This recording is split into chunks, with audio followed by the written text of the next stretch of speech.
პატივცემულობა კი არა, რაც იჭერთ მიზან მიმართულად. პროცესს არ ატარებ გვერდით არ ბაში. მე კი გავწანდები, მაგრამ შენ შევწანდები, მიდაპირებული. თქვენ ორიც. დილება რომ თქვენ პროცესს აღარ დაესწროს, თქვენ მოსამართლე არ ხართ, თქვენ ასრულებთ დაკვეთას.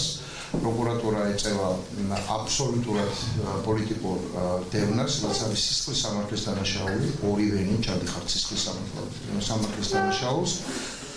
ოლიგარქია დაემხობა და თქვენ მიეწევთ სისხლის სამართლის მასწავლებლობაში. ჩვენ ჩავდივართ ნახავარს.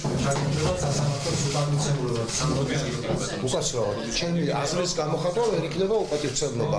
მე მგონია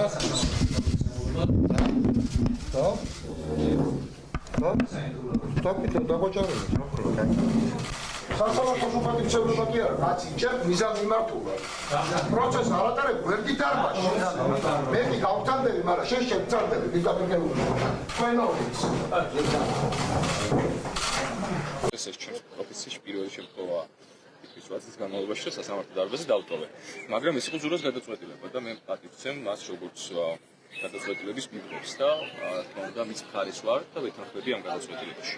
ის ვეღარ ხედავს ვერანაირ მიზეზს თუ რატო შეიძლება ყავდეს ადვოკატი, იმიტომ რომ ისედაც არაფერი, ასე ვთქვათ, ადვოკატის საშუალებით არც ერთი შუამდგომლობა არ გაუკმაყოფილება. მე ვეთანხმები მას.